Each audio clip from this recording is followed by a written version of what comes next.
जय श्री कृष्ण। राधे राधे। आज हम सुनेंगे अजामिल की कथा। भगवान की शरण में रहने वाले विरले भक्तों के पाप ही श्री भगवान के नाम उच्चारण से ऐसे नष्ट हो जाते हैं जैसे सूर्य उदय होने पर कोहरा नष्ट हो जाता है। जिन्होंने अपने भगवत गुण अनुरागी मन मधुकर को भगवान श्री कृष्ण के चरणारविंद मकरंद का एक बार पान करा दिया, उन्होंने सारे प्रायश्चित कर लिए। वे स्वप्न में भी यमराज और उनके पाशधारी दूतों को नहीं देखते हैं। इसी संदर्भ में एक कथा अजामिल की कथा कही जाती है।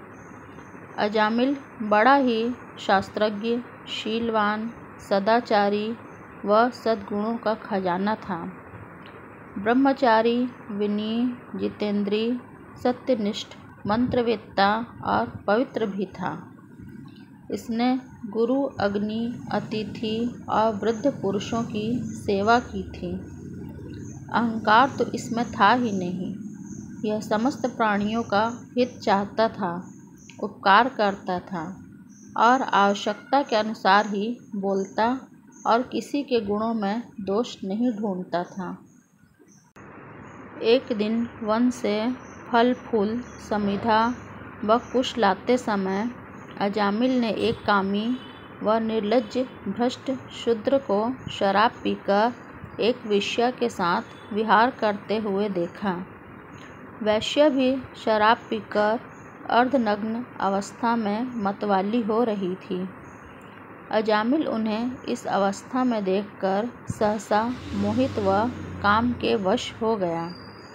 उसने अपने धैर्य व ज्ञान के अनुसार अपने काम वेग से विचलित मन को रोकने की बहुत कोशिश की, परंतु उस वैश्य को निमित्त बनाकर काम पिशाच ने अजामिल के मन को ग्रस लिया।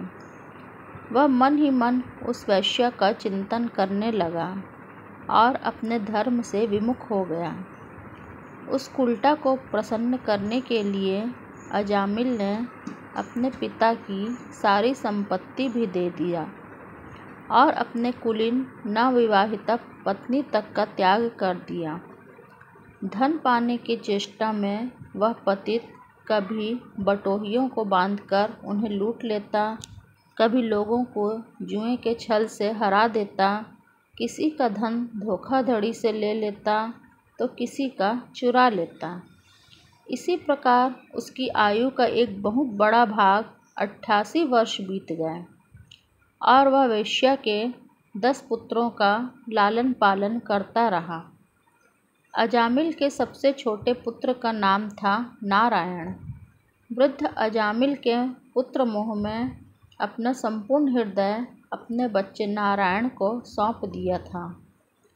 उसकी तोतली बोली सुनकर अजामिल फूला ना समाता था।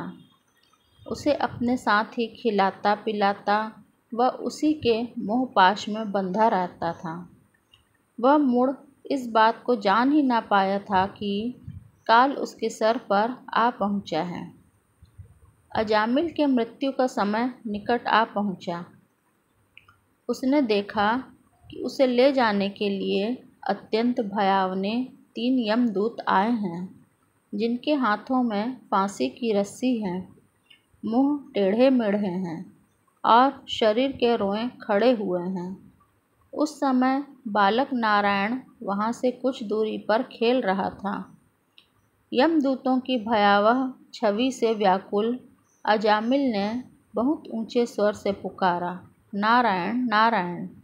भगवान के पार्षदों ने देखा कि यह मरते समय हमारे स्वामी नारायण नारायण का नाम ले रहा है, अतः वे झटपट वहां आ पहुँचे। उस समय यमदूत अजामिल के शरीर में से उसके सूक्ष्म शरीर को खींच रहे थे। चारों विष्णुदूतों ने उन्हें बलपूर्वक रोका। अजामिल यमदूतों ने कहा कि इस पापी अजामिल ने शास्त्राज्ञा का उल्लंघन करके स्वच्छंद आचरण किया है। इसने अनेक वर्षों तक वैश्यों के मल के समान अपवित्र अन्न से अपना जीवन व्यतीत किया है। इसका सारा जीवन पापमय है और इस पापी के पापों का प्रायश्चित दंडपाणी भगवान यमराज के पास नरक यातनाएं भोग कर ही होगा। भगवान के पार्षदों ने कहा, यमदूतों, इसने कोटि जन्म की पाप राशि का पूरा प्रायश्चित कर लिया है, क्योंकि इसने विवश होकर ही सही भगवान के परम कल्याण मोक्षप्रद नाम का उच्चारण किया है।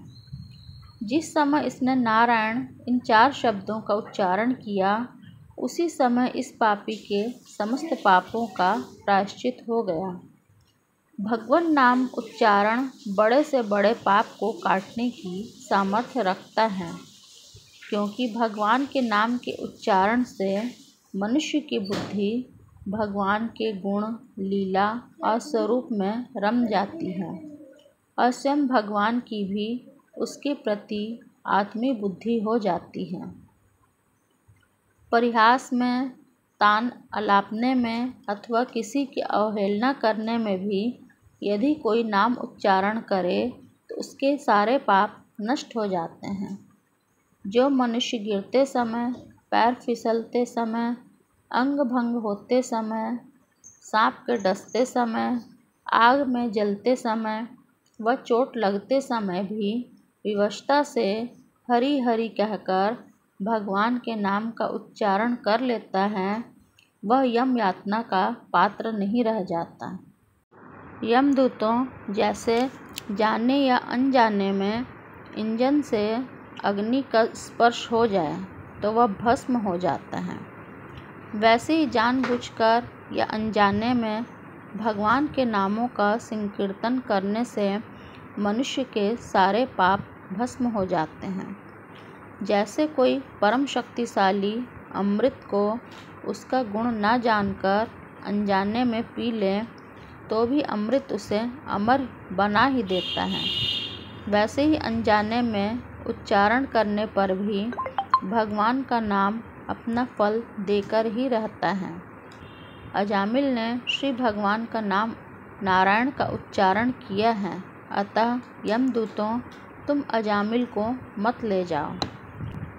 भगवान के पार्षदों ने भागवत धर्म का पूरा निर्णय सुना दिया।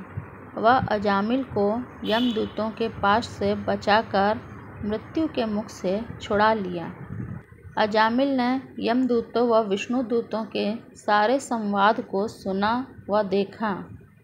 वह यमदूतों के फंदे से छूटकर निर्भय व स्वस्थ हो गया। सर्व पापहारी भगवान की महिमा सुनने से अजामिल के हृदय में शीघ्र ही भक्ति का उदय हो गया। उसे अपने जीवन पर बहुत पश्चाताप होने लगा। उसके हृदय में संसार के प्रति तीव्र वैराग्य होने लगा। अजामिल सबके संबंध और मोह को छोड़कर हरिद्वार चला गया। योग मार्ग व आत्मचिंतन का आश्रय लेकर अजामिल ने इंद्रियों, मन व बुद्धि को विषयों से पृथक कर भगवान में लीन कर लिया। तब उसने देखा कि उसके सामने वही चारों विष्णुदूत खड़े हैं जिन्हें उसने पहले देखा था। अजामिल ने सर झुकाकर उन्हें नमस्कार किया।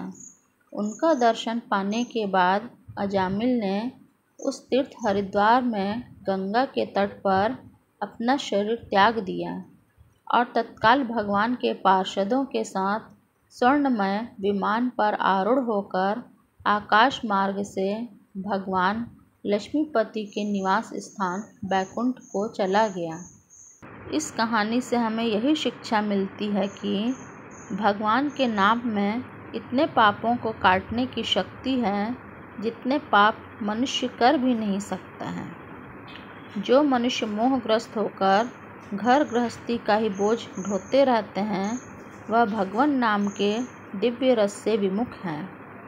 वे ही बार बार नरक यातनाओं व जन्म मरण के चक्र में फंसने के लिए धर्माधिकारी यमराज के सम्मुख लाए जाते हैं। बड़े से बड़े पापों का सर्वोत्तम, अंतिम और पाप वासनाओं को भी निर्मूल कर डालने वाला प्रायश्चित यही है कि केवल श्री भगवान के गुणों, लीलाओं और नामों का कीर्तन किया जाए। भगवान के आश्रित भक्तों को यमदूत आंख उठाकर भी नहीं देखते।